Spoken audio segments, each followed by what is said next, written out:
She was just my neighbor, older, confident, the kind of woman who made every room quieter when she walked in. The first time I helped her fix the shower, she laughed and said, "It's too big for one person." I thought it was just a joke, but that night, I couldn't stop hearing her voice. And that's how it started. Something we never planned and could never say out loud. When I first moved into that building, I didn't know anyone. It was one of those older apartment blocks near the coast, where you could hear the wind whistle through the gaps in the window frames and smell the sea even when you didn't want to. I'd been there 2 weeks when I met her. It was a Sunday morning. The hallway light was flickering again, and I was trying to fix the fuse box near the stairs, pretending I knew what I was doing.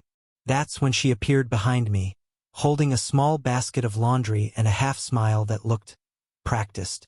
"You're the new tenant in 3B, right?" she said. Her voice had that low calmness that comes from someone who's seen too much and learned to speak softly because of it. "Yeah. Sorry about the light," I said, turning around. "I thought I'd try to fix it before it burns out completely." She tilted her head. "That's kind of you. Most people just complain to the landlord." I shrugged, feeling oddly self-conscious under her gaze. She looked maybe mid-40s, wearing a faded blue shirt and linen pants, hair tied loosely. Nothing about her screamed, trying, but everything about her drew attention anyway. When she stepped closer to look at the switchboard, I caught the faint scent of soap and something floral. She smelled clean, like quiet mornings and old books. She leaned in, pointing to a wire. "That one's loose. My ex used to fix these things." The word ex hung in the air longer than it should have.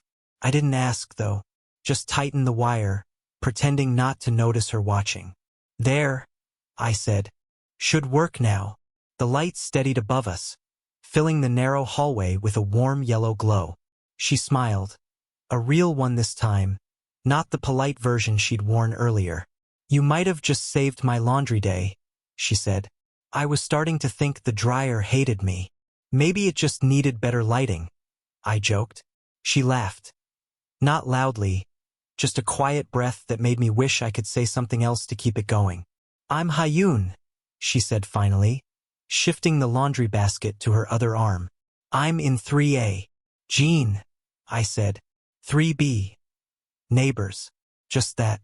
But for some reason, it didn't feel that simple. She started to walk away, then paused halfway down the corridor. "You like coffee, Jean?" "I do." "Good. You can help me carry the bags from the car next time, and I'll make you some." Before I could answer, she disappeared into her apartment, door clicking softly behind her. The hallway felt emptier after that. I stood there longer than I should have, staring at the closed door, still hearing the small echo of her laugh. Later that night, when I took out the trash, I noticed her balcony light was on. She was there, watering a small plant, wearing a loose cardigan that swayed in the sea breeze. She didn't see me, but I didn't move either. Something about her presence felt still, like watching a movie scene you don't want to end. And then, as if she felt it, she looked up, right at me. Neither of us said anything. Just a short, silent moment. Eyes meeting through the quiet night. She gave the faintest smile, then turned back inside. I walked back to my room, heart oddly restless. That night, I kept replaying her voice in my head.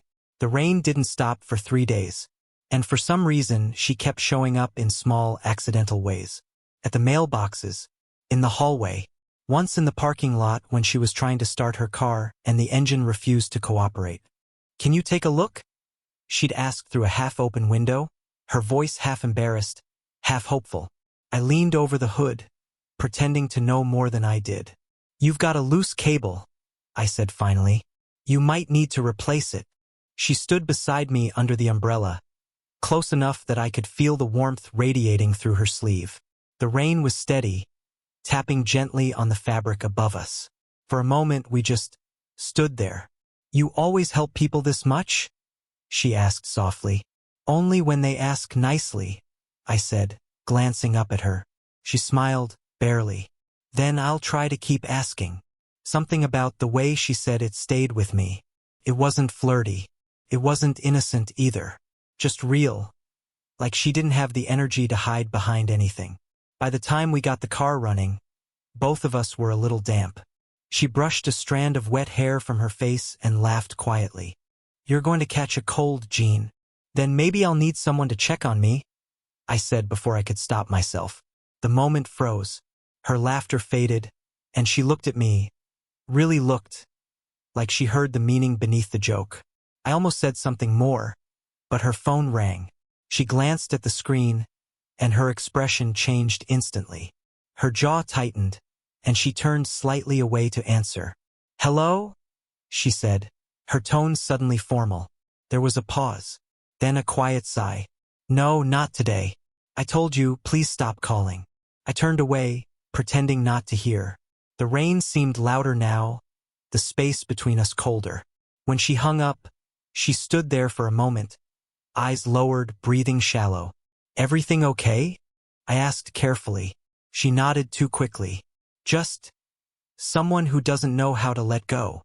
I didn't push. I just nodded back, wiping the rain from my hands. She looked at me again, softer this time. "You should go get dry," she said. "You've done enough."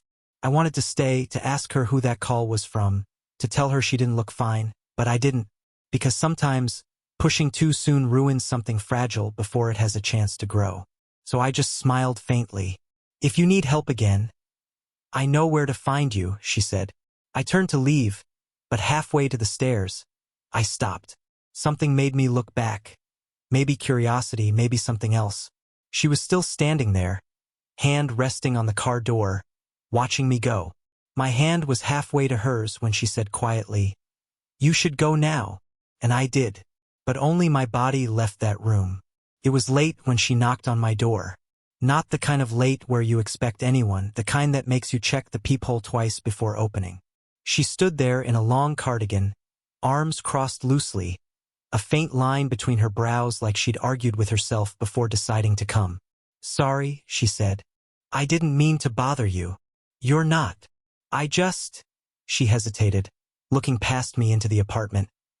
"The lights in my kitchen keep flickering again, and I didn't want to call the landlord this late." I nodded. "Let me grab my tools." She followed me into her place, barefoot this time. The air smelled faintly of chamomile tea and something floral. A small lamp lit the living room, leaving soft shadows on the walls. As I opened the fuse box, she stood nearby, arms wrapped around herself, watching. "Didn't expect another blackout this week," I said, trying to fill the quiet. "It happens," she murmured. "Old wiring, old building, old people." She smiled faintly at her own joke, but there was no joy behind it. I glanced back. "You don't seem old." She let out a quiet breath, half a laugh, half something else. "Flattery doesn't count when the lights are out." I grinned, tightening a screw. "Maybe not, but it's still true." The light flicked back on, humming softly. For a moment, it felt like the whole room exhaled. "See," I said. "Problem solved." She looked up at the bulb, then at me. "You make it sound easy." I shrugged. "Some things are." Her eyes lingered. "And the rest. Usually the things we don't talk about." That made her quiet. She stepped closer, just enough that I could smell her shampoo. Something faintly citrus, familiar now. Her voice dropped lower. "You think too much, Jean." "Maybe," I said, "but not about the wrong things." The silence stretched between us. Not awkward, not heavy, just charged. I could feel every heartbeat, every inhale. She looked away first. "You shouldn't say things like that." "Why not?" "Because—" She stopped, shaking her head. "Because it makes it harder to pretend this is normal." Her words hit harder than I expected. "I didn't mean to make things—" "No," she interrupted gently. "You didn't do anything wrong. It's me. I just—" She exhaled slowly, eyes closing for a moment. "I don't know what I'm doing." For the first time, she didn't sound composed. Her voice cracked slightly, just enough for me to feel it. "You don't have to know," I said quietly. She looked at me then. Not guarded, not teasing, just bare. "You say that like it's simple. Maybe it is." She took a small step closer. The light reflected in her eyes, soft and uncertain. "You remind me of someone," she whispered. "Someone I used to believe in." I swallowed. "That sounds like a good thing." "It isn't." Her voice trembled just slightly. "Because I lost him, and now I'm scared of finding him again. In someone else." There was nothing to say to that. The clock ticked softly in the background. The tea on her table had gone cold. I wanted to reach out, to touch her arm, her shoulder, anything. But something in her stillness stopped me. After a long moment, she turned away, brushing at her eyes. "You should go. It's late." I didn't move. "Hayun!" She froze when I said her name. "I'm not trying to make things harder," I said. "But pretending isn't helping either." She didn't answer, just stood there, back to me, breathing quietly. Then she said, barely above a whisper, "What are we doing, Jean?" The question hung in the air, fragile, trembling, honest. I didn't have an answer. I don't think she wanted one. When she finally turned around, her expression said everything her words couldn't. Regret, fear, longing. She didn't say anything, just looked at me, like she was already mourning something we never even had. I didn't see her for almost a week after that night. The space between our doors suddenly felt like a mile. Her lights stayed off later than usual, and the quiet in the hallway began to sound like something deliberate, like she was hiding behind it. I tried not to overthink it. Tried. Then one evening, I found a small envelope on my doorstep. No name, no note, just my building number scribbled in the corner. Her handwriting, neat and steady. Inside was a single photo, black and white, slightly worn at the edges. A younger woman, her, standing beside a man near a car by the sea. The man's face was half-turned, blurry, but I could see the outline of someone tall, broad-shouldered, familiar somehow. On the back, a single line written in ink. "Some ghosts don't leave when you do." I stood there for a long time, staring at it. That night, I knocked on her door. She didn't answer at first. Then the lock clicked, and she appeared, hair tied loosely, a cardigan hanging off one shoulder. "I wasn't sure you'd come," she said softly. "You left this for me." I held out the photo. She glanced at it, then at me. "I didn't mean for you to think anything. I just needed someone else to see it." "Who's he?" I asked gently. "My husband," she said. He died 5 years ago." I didn't say anything. Her tone was too steady, like she'd said the sentence so many times it had lost its shape. She walked past me, sat on the couch, and gestured for me to sit. I didn't, not yet. "I thought I was done missing him," she continued, staring at the photo in my hand. "But lately, I keep remembering things I shouldn't. The sound of his voice, the smell of coffee on his coat, the way he'd fix the same stupid light bulb every week." I placed the photo on the table between us. "That's why you called me that night." She nodded faintly. Maybe I was just trying to recreate something familiar. Someone standing in the same place he used to stand. Her honesty hurt more than I expected. "I'm not him," I said quietly. "I know." Her eyes flickered up to mine. "That's what scares me." The rain had started again outside, soft, rhythmic. For a moment, she just breathed. Then, almost in a whisper, "You remind me of what it felt like to be wanted again. But that's not fair to you." I sat down across from her, the space between us smaller than it should have been. "It doesn't have to be fair," I said. "It just has to be real." She took a breath like she hadn't allowed herself to in years. Her fingers trembled slightly as she brushed the edge of the photo. And for the first time, she looked at me without fear. The next morning, she knocked on my door. Not to talk, not to explain, just there. She was holding 2 cups of coffee and wearing that same old cardigan, hair a little messy, eyes still red from the night before. "I didn't sleep much," she said softly. "You?" I shook my head. "Didn't really try." She handed me a cup. "Then we're even." We sat on the floor near my window, watching the early light fall across the curtains. The city outside was just waking up. Faint car engines, a distant bark, the slow rhythm of life starting again. Neither of us spoke for a while. It didn't feel necessary. The silence between us wasn't uncomfortable anymore. It felt earned. She leaned her head back against the wall and exhaled. "I've been thinking," she said finally, "about how people say love makes you feel young again. Yeah. I don't think that's true.